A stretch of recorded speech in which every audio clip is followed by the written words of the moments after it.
En este video vamos a responder a la pregunta ¿cómo realizar de manera estructural una computadora y cómo clasificarla? Para poder construir una computadora es necesario que ésta pueda realizar operaciones aritméticas y lógicas básicas, por lo que lo primero que agregaremos será una unidad aritmético-lógica, la cual hará operaciones en conjuntos de datos booleanos. Recordemos que en la entrada se introducen ceros y unos y en la salida algún indicador. El bus de control debe introducir la combinación de ceros y unos correspondientes a la operación que queremos realizar. Aquí hacemos una división en cuanto al lugar de donde la ALU toma los datos a manipular y los guarda, si en la memoria o en los registros. En este caso vamos a usar los registros. Tenemos el registro 0, el 1 hasta el registro X. Para agregar registros es necesario que no envíen datos simultáneamente, por lo que se debe implementar un multiplexor o dispositivo de tercer estado que impide que el circuito funcione. A esto lo llamaremos unidad de control. El acumulador es el lugar donde se guardarán los resultados de las operaciones de la ALU. Debido a que el movimiento de los ciclos altera el contenido del acumulador constantemente, se puede agregar un buffer, el cual retiene datos de manera temporal para uso único, y que los procesos no se queden sin datos. En este punto podemos ver la unidad de control y el registro de direcciones.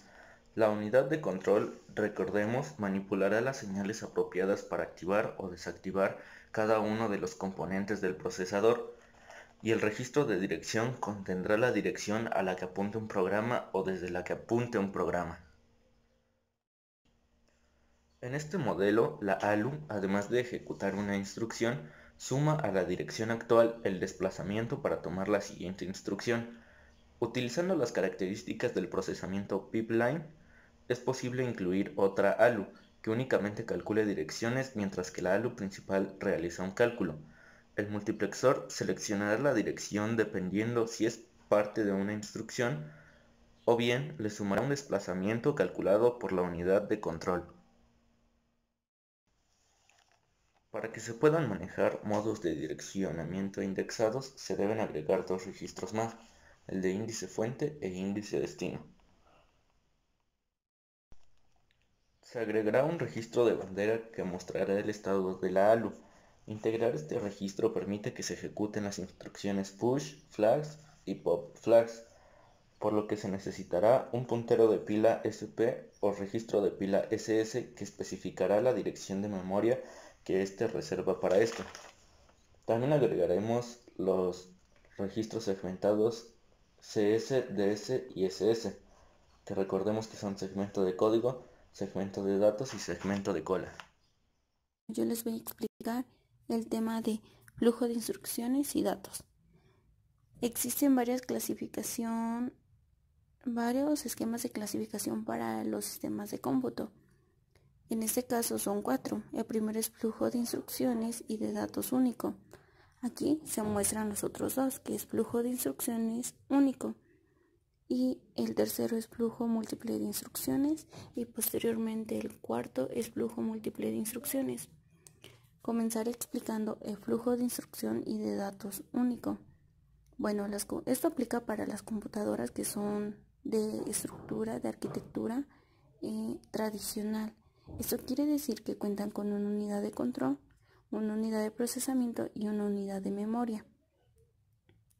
Estas flechitas son los buses, las cuales conducen a flujo de instrucción. La unidad de control manda una serie de instrucciones a la unidad de procesamiento, la cual, al ser procesada, se convierten en datos y estos se van a la unidad de memoria para ser almacenados.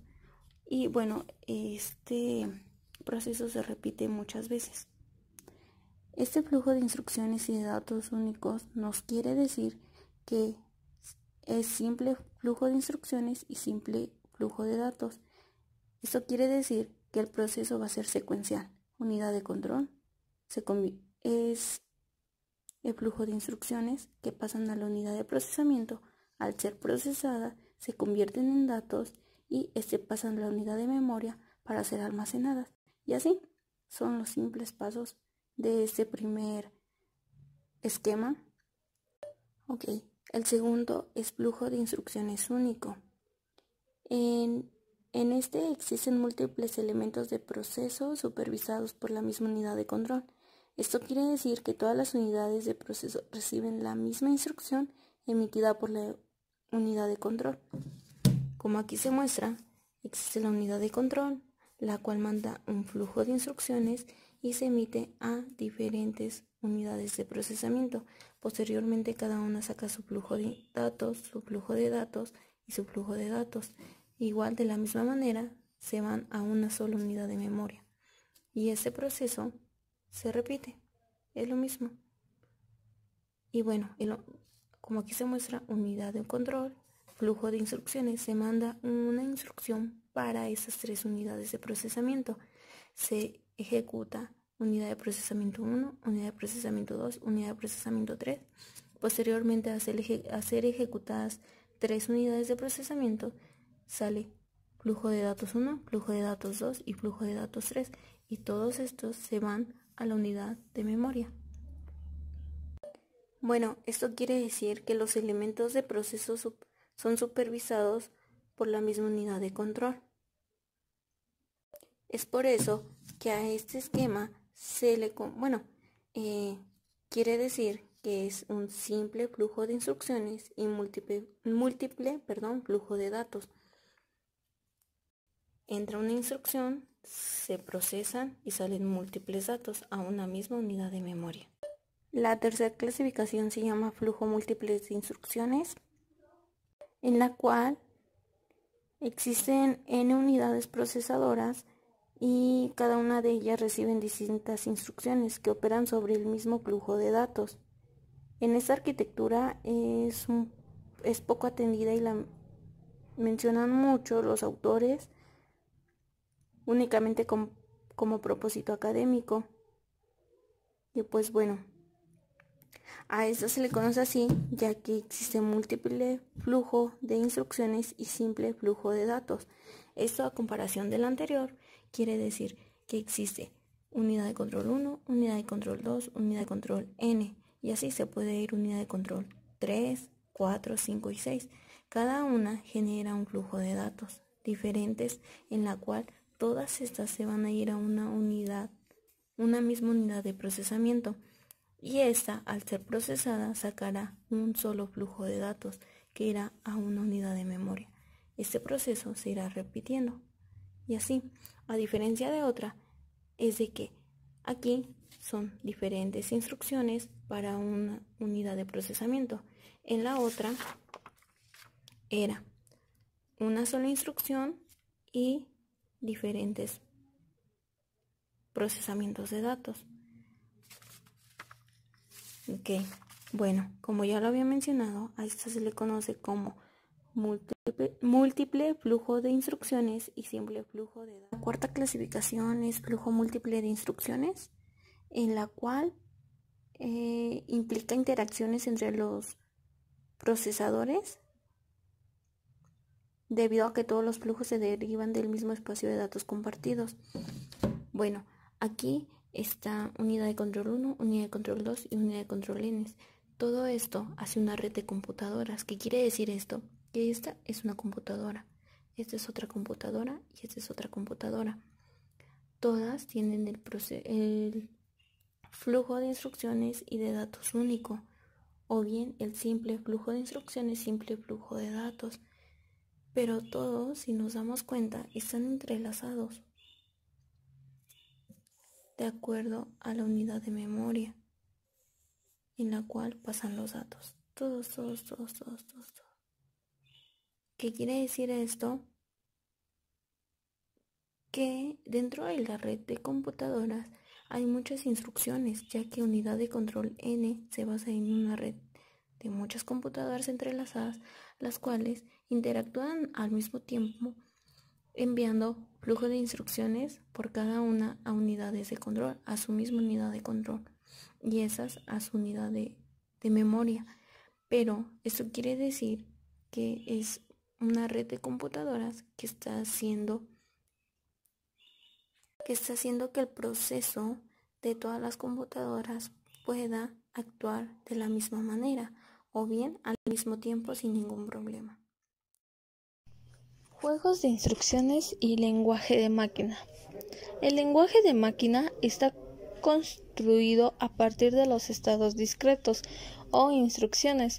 En la arquitectura de procesamiento, una instrucción dada puede especificar muy bien los registros particulares para operaciones aritméticas, de direccionamiento de control, ubicaciones particulares de la memoria, modos de direccionamiento para interpretar a los operandos. En un principio solo existía un lenguaje de máquina, por lo cual existía una serie de códigos de unos y ceros, y estos eran quienes indicaban lo que debería ser el procesador, y hasta la fecha esto no ha cambiado porque los procesadores siguen trabajando mediante unos y ceros. El lenguaje ensamblador es utilizado para escribir programas informáticos y constituye la representación más directa del código máquina específico para cada arquitectura de computadoras legible por un programador. Este fue usado ampliamente en el pasado para el desarrollo de software, pero actualmente solo se utiliza en contadas ocasiones, especialmente cuando se requiere la manipulación directa del hardware o pretenden rendimientos inusuales de los equipos. Unas características del lenguaje ensamblador es que programar en lenguaje ensamblador es difícil de aprender, entender, leer, escribir, depurar y mantener. Por eso surgió la necesidad de los lenguajes compilados. Programar en este lenguaje lleva mucho tiempo. Los programas hechos en lenguaje ensamblador son generalmente más rápidos. Al programar cuidadosamente en lenguaje ensamblador, se puede crear programas de 5 a 10 veces más rápidos que con los lenguajes de alto nivel. Una ventaja es que es rápido en ejecución, y sus desventajas obviamente es porque es difícil de comprender la metodología de la programación y también es difícil de encontrar un error. Y existen al menos dos alternativas para diseñar el lenguaje ensamblador. El IBM 801, que empezó a crearse en 1975, fue diseñado por John Cook y es considerado el primer procesador Reduced Instruction Set Computer de la historia. Sus características es que son instrucciones de tamaño fijo y presentadas en un reducido número de formatos. Solo las instrucciones de carga y almacenamiento acceden a la memoria de datos, y esta arquitectura se puede considerar como la más rápida con respecto a la de Complex Instruction Set Computer, y esta nació de la mano de Intel, creador en 1971 el primer microchip que permitiría el almacenamiento de la informática personal, y más específicamente sería en 1972 cuando apareciera el 8080, primer chip capaz de procesar 8 bits, suficiente para representar números y letras. El juego de instrucciones de cualquier máquina puede dividirse en los siguientes grandes grupos. 1. Transferencia de datos. 2. Instrucciones aritméticas y lógicas. 3. Instrucciones de control de programa. 4. Instrucciones de control de procesador. Memoria interna. La memoria interna de la computadora sirve para almacenar información que el sistema utiliza para el inicio y para que funcionen varios tipos de programas, como los sistemas operativos. La memoria interna suele estar en microchips pequeños que están unidos o conectados a la placa madre. La memoria de la computadora puede tener desde algunos megabytes hasta varios gigabytes. Está la memoria ROM, y es un término informático que significa Read Only Memory. Memoria de solo lectura. Se trata de un medio de almacenamiento que utilizan las computadoras y otros equipos electrónicos. Los datos se guardan en la memoria ROM, no pueden ser modificados por el usuario. Las puertas lógicas combinacionales pueden usarse en conjunto para indexar una dirección de memoria de n bits en valores de m bits de tamaño. La memoria RAM es un tipo de memoria de ordenador a la que se puede acceder aleatoriamente. Se puede acceder a cualquier byte de memoria sin acceder a los bytes procedentes. La memoria RAM es un tipo de memoria más común en ordenadores y otros dispositivos como impresoras, y hay dos tipos básicos de memoria RAM: RAM dinámica y RAM estática. Los dos tipos de memoria se diferencian en la tecnología que se utilizan para guardar los datos, y la memoria RAM dinámica es la más común. La memoria RAM dinámica necesita actualizarse miles de veces por segundo, mientras que la memoria RAM estática no necesita actualizarse, por lo que es más rápida, aunque también más cara. Ambos tipos de memoria RAM son volátiles y pierden su contenido cuando se apaga el equipo. En el direccionamiento de localidades de memoria depende de un modelo, ya que un procesador puede acceder a uno o más bytes de memoria a la vez. Un ejemplo de esto es Intel, que tiene por estrategia valor menos significativo se coloca en dirección más pequeña, y en cambio la empresa de Motorola, su estrategia es valor más significativo en dirección más pequeña. En ambos sistemas, para poder estudiarlos, se consideran cambio. Esto tiene por subtemas los segmentos de direccionamiento, que esto es: un segmento es una área especial en un programa que inicia en un límite de párrafo. Quiero decir que esto en una localidad divisible entre 16 o 10 sexagesimales. Un segmento puede estar ubicado casi en cualquier lugar de la memoria y en 64 kilobytes. En modo real, ya que solo necesita tanto espacio como la ejecución que se requiera para el programa. Un segmento de modo real puede ser hasta de 64 kilobytes, ya que los tres segmentos principales son el segmento de código, segmento de datos y segmento de pila. Aquí el segmento de código también es conocido por sus abreviaciones CS. Este contiene unas instrucciones de la máquina que son ejecutadas. Por lo común, la primera instrucción ejecutable está al inicio del segmento, y el sistema operativo alcanza esa localidad para iniciar la ejecución del programa. Como su nombre lo indica, el registro de segmento de código direcciona el segmento de código. Si su área de un código requiere más de 64 kilobytes, su programa puede necesitar definir más de un segmento de código. El segmento de datos, conocido por sus siglas DS. Este contiene datos constantes y áreas de trabajo definidos por un programa. El registro de segmento de datos direcciona si su área de datos requiere más de 64 kilobytes y si su programa puede necesitar definir más de un segmento de datos. El segmento de pila. En términos un poco sencillos, la pila contiene los datos de direcciones que se necesitan guardar temporalmente o para uno de sus llamadas subrutinas. El registro de segmento de pilas, conocido por sus siglas SS, direcciona el segmento de pila. Los límites de los segmentos. Un segmento inicia en un límite de un párrafo, ya que esta es la dirección divisible entre 16 decimal a 10 hexagonal. El desplazamiento de los segmentos. En un programa, todas las localidades de memoria están referidas a una dirección, ya que esto es inicial de un segmento. La distancia en bytes desde la dirección del segmento se define como el desplazamiento. Un desplazamiento de 2 bytes, 16 bits, puede estar en rango de 000H hasta FFH, o bien desde 0 hasta 65.535.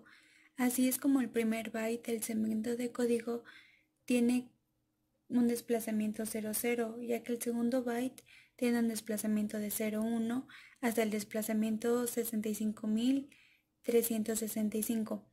Para referir cualquier dirección de memoria en un segmento, el procesador combina la dirección del segmento de un registro del segmento con un valor de desplazamiento.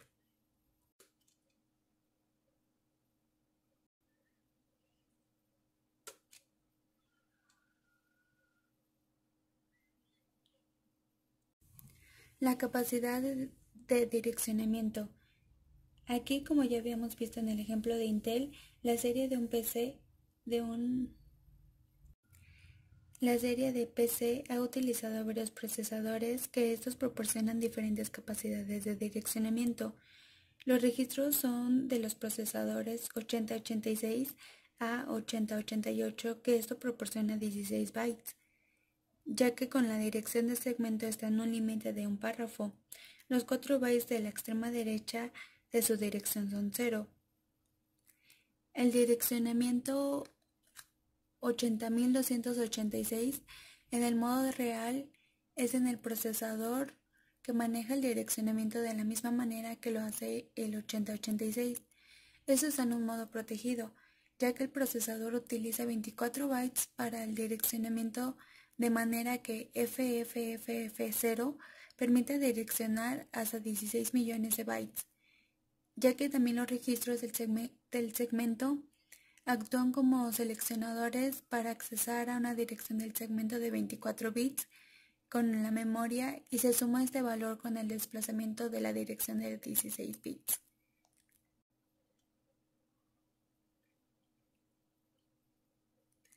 A continuación veremos los registros, ya que un registro es el procesador que controla las instrucciones en ejecución, maneja direccionamiento de memoria y se proporciona en una capacidad aritmética.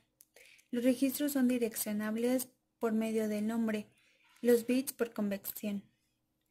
Se enumeran de derecha a izquierda. Como un ejemplo podría ser el 15, el 14, el 13, el 12, el 11, el 10, el 9, 8, 7, 6, 5, 4, 3, 2, 1 y 0. Aquí el registro de segmentos tiene por características 16 bits de longitud, que esto facilita un área de memoria para el direccionamiento, que es conocida por el segmento actual. Como antes ya se había mencionado, un segmento se almacena en un límite de párrafo y su dirección en un registro de segmento, que esto se supone 4 bits 0 a su derecha. A continuación veremos los siguientes registros, que el primero es el registro CS. Como antes ya lo habíamos mencionado, es el registro del segmento de código. Este se almacena en 2, que es la dirección inicial del segmento de código de un programa, que también tiene por dirección del segmento más un valor de desplazamiento en un registro de apuntador de instrucción. Este indica la dirección de instrucción que es buscada para su ejecución. Para propósitos de programación normal no es necesario referenciar el registro de segmento de código. El siguiente es el registro DS, que por lo anterior mencionado es el registro del segmento de datos. Aquí tiene una dirección inicial de un segmento de datos de un programa que es almacenado en un registro DS. En términos un poco más sencillos, esta dirección es más un valor de desplazamiento en una instrucción que genera una referencia a la localidad de un byte específico en el segmento de datos. El siguiente es el registro SS, que es el registro de pilas, que ese ya nos permite la colocación de memoria de una pila que se almacena temporal en direcciones y datos. El registro ES. Este registro en algunas operaciones son con cadenas de caracteres, que se utiliza el registro de un segmento para manejar el direccionamiento de memoria. El registro ES está asociado con el registro de I, que este registro es el de índice, que es un programa que requiere el uso de registro ES que puede estar iniciado en una dirección de segmento apropiada. Por último tenemos los registros FS y GS, que son registros extra de segmentos, que son procesadores 8038.6 y a este posteriores. Y voy a explicarles sobre el registro de apuntador de instrucciones. El registro de apuntador de instrucciones, o IP, contiene el desplazamiento de dirección, que eso indica la instrucción actual dentro del segmento de código. Registros apuntadores. Existen dos tipos de registros. Los registros SP y HP, que permiten al sistema acceder a datos. El SP es el apuntador de pila de 16 bits y proporciona un valor de desplazamiento y proceso de la palabra. El HP facilita la referencia de parámetros, los cuales son datos y direcciones. Los registros de propósito general. Existen 4 tipos: el AX, BX, CX y DX. El registro AX es el acumulador principal, utilizado para operaciones que implican entrada y salida, por ejemplo, las instrucciones de multiplicación y división. Los registros BX es el registro base que hace un índice para direccionamiento. El registro CX es el registro contador que puede contener un valor para controlar el número de veces que un ciclo se repite. Registro DX es el registro de datos que hace operaciones de entrada y salida. Registro de banderas. Sirven para indicar el estado actual de la máquina y el resultado de procesamiento, y existen 9 de estos. El OF, o desbordamiento, que indica el desbordamiento de un bit después de una operación aritmética, y existe el DF, o dirección, que designa la dirección para mover o comprobar cadenas de caracteres. El IF, o interrupción, que indica que es una interrupción externa. El TF, o trampa, que permite la operación del procesador. El CF, o signo, que indica el signo resultante de una operación aritmética. Existe el CF, o cero, que indica el resultado de una operación aritmética. El AF, o acarreo auxiliar, que contiene un acarreo externo. El PF, o claridad, que indica paridad, par o impar en una operación de datos. Existe el CF, o acarreo, que contiene el acarreo del orden. Ahora, con el código de operación es el código de máquina para el microprocesador para las instrucciones de multibytes.